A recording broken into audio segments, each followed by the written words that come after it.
রেগে গেলেন তো হেরে গেলেন, প্রবাদের এই নির্মম সত্যটিরই যেন অবিশ্বাস্য প্রতিফলন ঘটল ২০২৬ ফিফা বিশ্বকাপ ফাইনালের মহারণে।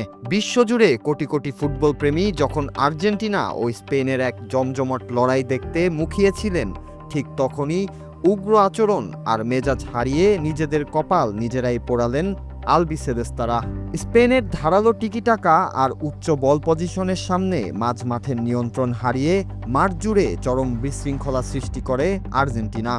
অতিরিক্ত সময়ে গড়ানো এই শ্বাসরুদ্ধকর ফাইনালে স্পেন ১-০ গোলে জয় ছিনিয়ে নিয়ে বিশ্ব চ্যাম্পিয়ন হলেও ম্যাচের আসল গল্প লেখা হয়ে গিয়েছিল আর্জেন্টিনার অতি আবেগ, উগ্রতা আর আত্মনিয়ন্ত্রণহীনতার কারণে।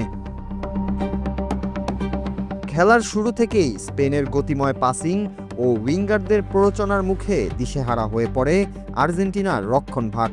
কৌশলে না পেরে প্রতিপক্ষকে থামাতে একের পর এক উগ্র শারীরিক আক্রমণ ও কনুইয়ের আঘাতের পথ বেছে নেয় তারা, যার ফলশ্রুতিতে পুরো ম্যাচে ২৫টিরও বেশি বিপজ্জনক ফাউল করে বসে আলবিসেলেস্তারা। ম্যাচের মূল টার্নিং পয়েন্ট আসে যখন মাঝমাঠে স্পেনের কাউন্টার অ্যাটাক রুখতে গিয়ে মেজাজ হারিয়ে মারাত্মক ফাউল করে বসেন ডিফেন্সিভ পিলার এনজো ফার্নান্দেজ।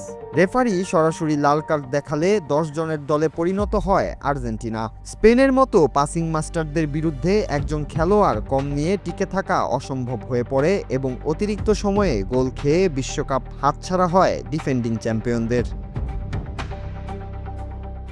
তবে চরম নাটকের তখনও বাকি ছিল।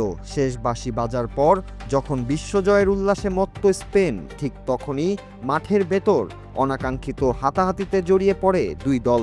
স্প্যানিশ ডিফেন্ডার এরিক গার্সিয়ার সঙ্গে কথা কাটাকাটির এক পর্যায়ে তাকে সজোরে ঘুষি মেরে বসেন আর্জেন্টিনার লিয়ান্দ্রো পারেদেস। পরিস্থিতি শান্ত করতে স্পেনের তরুণ ফুটবলার গাভি এগিয়ে এলে তাকে ধাক্কা দেন থিয়াগো আলমাদা এবং পারেদেস সরাসরি আঘাত করেন গাভীর মুখে।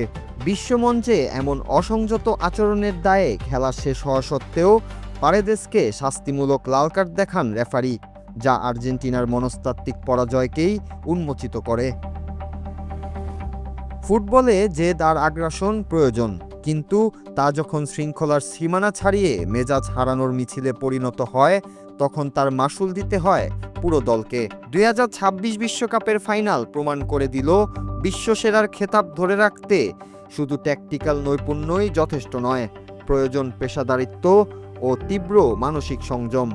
স্পেনের সুনিয়ন্ত্রিত ফুটবলের কাছে হার মেনে নেওয়া নাকি নিজেদের অতি আবেগ আর শৃঙ্খলার অভাবে ট্রফি হাতছাড়া করা, কোনটি আর্জেন্টিনার এই পতনের মূল কারণ? প্রশ্নটি এখন বিশ্ব ফুটবলের দরবারে। Nur Raju, Bangla TV, news desk.